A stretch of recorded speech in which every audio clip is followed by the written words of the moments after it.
Muchas gracias al Inter-American Institute for Democracy. Quiero hacer una pequeña aclaración. Camilo Rojas no es periodista, es un estratega político de los más importantes estrategas políticos de Colombia y un analista electoral como pocas veces vamos a tener acceso a ellos. Conoce el intríngulis de la política colombiana muy bien. Segundo, a ver, estamos en estos momentos, ¿me están escuchando? Yo estoy escuchando allá diálogo. ¿Te está escuchando? Sí, se lo escucha. Adelante, continúe, se le escuchamos.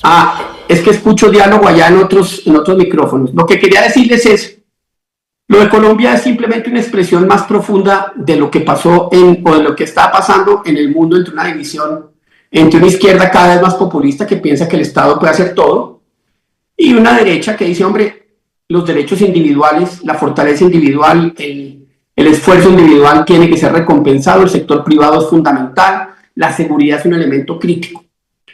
Dicho esto, entramos dentro de un nuevo escenario político que empezó en el 2022 con la llegada de Gustavo Petro al poder, que llegó representando un cambio.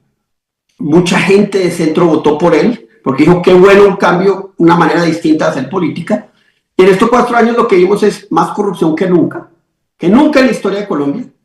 Lo que vimos es nepotismo, lo que vimos es odio generalizado. El que no está conmigo es mi enemigo, es paramilitar, no es fascista. El que piensa distinto no tiene espacio aquí en esta sociedad.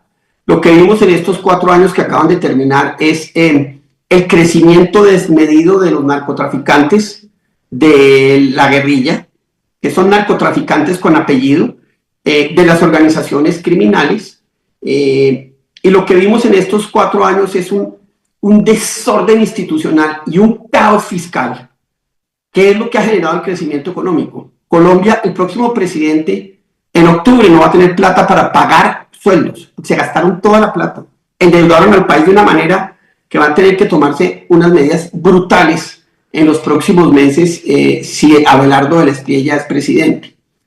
Si Cepeda es presidente, va a pasar lo que ya pasó en Argentina y lo que pasó en Venezuela, y es que se van a apropiar de las pensiones más de 150 billones de pesos, y en 2 años los pensionados se quedan sin sus recursos y se acaban las pensiones de cerca de 5 millones de colombianos.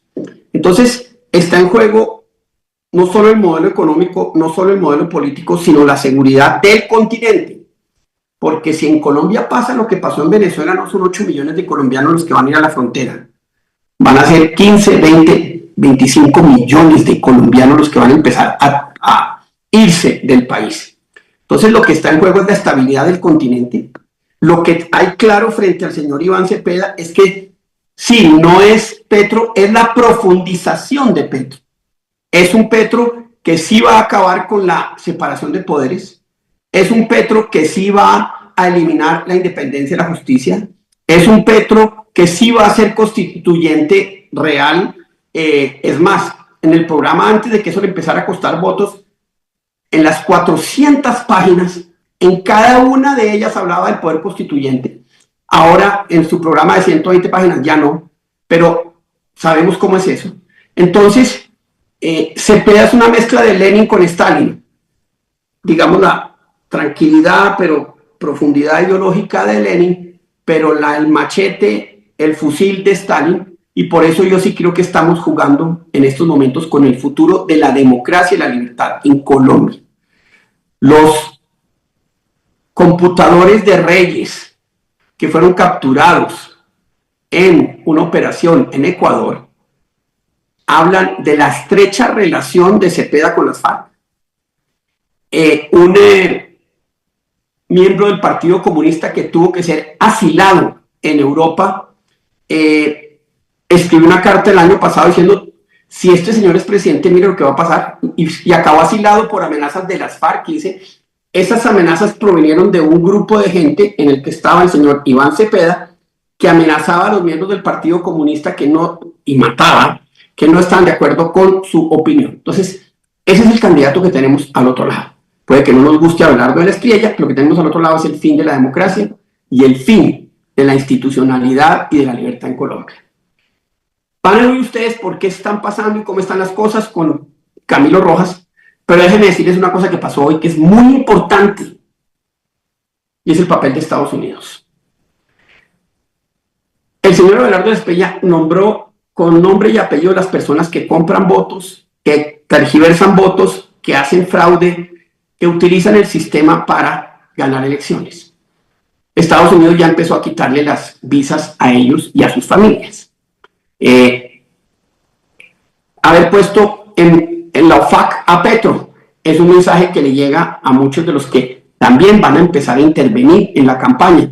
Ustedes, sus empresas y sus familias van a tener estos efectos si ustedes tergiversan el resultado, si ustedes compran votos, si ustedes intervienen de manera ilegal en la campaña. ¿Qué es lo que Petro sabe hacer, lo que el Pacto Histórico sabe hacer y lo que esta izquierda ha hecho durante gran parte de su historia reciente? Pero pasó algo mucho más importante. Esta madrugada, ICE capturó en Miami a Beto Corral.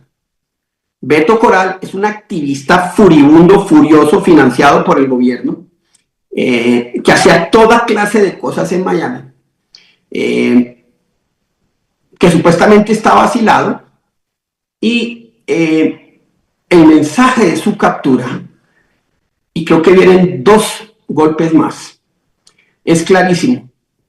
Usted interviene, como él intervino en muchos escenarios políticos legal e ilegalmente, y creo que la ilegalidad la van a mostrar. Usted va a tener que enfrentar la justicia americana y usted va a tener que enfrentar el poder americano. Ese mensaje, si no lo oyen, acá en Colombia, porque lo que queremos es que haya unas elecciones transparentes, que todo el mundo vote como pueda y que al final se reconozcan los resultados, ustedes van a enfrentar la justicia de Estados Unidos, porque el mensaje es clarísimo. Dicho esto, lo que yo creo que va a pasar de aquí al domingo, y especialmente después del domingo, es lo que un informe de inteligencia predijo y dijo que iba a pasar antes de la primera vuelta. Ya empezó a pasar y dice, 1, no van a reconocer las elecciones. 2, ya van a infiltrar las distintas instituciones para generar deslegitimación del sistema electoral. 3, tienen los hackers listos y el código fuente de la registraduría para intervenir en la registraduría si van perdiendo el domingo. Y 4, como ya lo dijo el señor Petro, si perdemos yo salgo a las calles, incendiar Colombia, especialmente Bogotá, Medellín y Cali, y para eso soltaron 2 de las personas más fuertes de la mal llamada primera línea que estaban siendo juzgados por relaciones con las FARC, etc. Soltaron líderes de las organizaciones criminales bajo la paz total. Y el objetivo es que ustedes nos ayudan en esto que necesitamos que hagan, porque lo que ellos necesitan es que el costo de su pérdida suba tanto que la gente le coja miedo a todo lo que no sea ellos. Así es como funciona. Eso es lo que yo veo que puede pasar. Espero estar equivocado. Desafortunadamente, el informe de inteligencia, lo que ha dicho que iba a pasar, ha estado pasando. Porque lo que sí tengo claro, y repito, lo va a aclarar con mucha mayor certeza y experiencia Camilo Rojas, es que hoy Abelardo Espeya está muy adelante, han cometido todos los errores en la izquierda, es un candidato que motiva, que inspira, y es muy probable que si no hay fraude, que si no hay compra de votos, que si no hay violencia presionando el voto, como ya está pasando en muchas partes de Colombia, la diferencia puede ser entre 2 y 3 millones de votos el próximo domingo. Pero con esto quiero terminar porque me interesa mucho que escuchemos a Camilo Rojas, que conoce el intríngulis. Lo que sí les quiero decir es que está en juego la democracia y la libertad en Colombia. Está en juego la estabilidad fiscal, la estabilidad monetaria de Colombia. El próximo presidente va a tener que recurrir al Fondo Monetario Internacional el 7 de agosto o el 8 de agosto. Va a tener que renegociar todas esas deudas que Petro hizo sin consultar los procedimientos y entregando tasas de interés altísimas, y le va a tener que tomar decisiones muy duras en materia fiscal, para no hablar de los otros temas como es la deuda de cerca de 20 billones de dólares que crea Petro con el sistema de salud, la deuda de cerca de 12 billones de dólares que crea con el sistema energético, para no hablar del malgasto y la corrupción que se ha dado. Con esto quiero terminar, pero no sin antes decirles el futuro de Colombia y del continente. Ojo, está en juego este próximo domingo. Nada más y nada menos. Muchas gracias.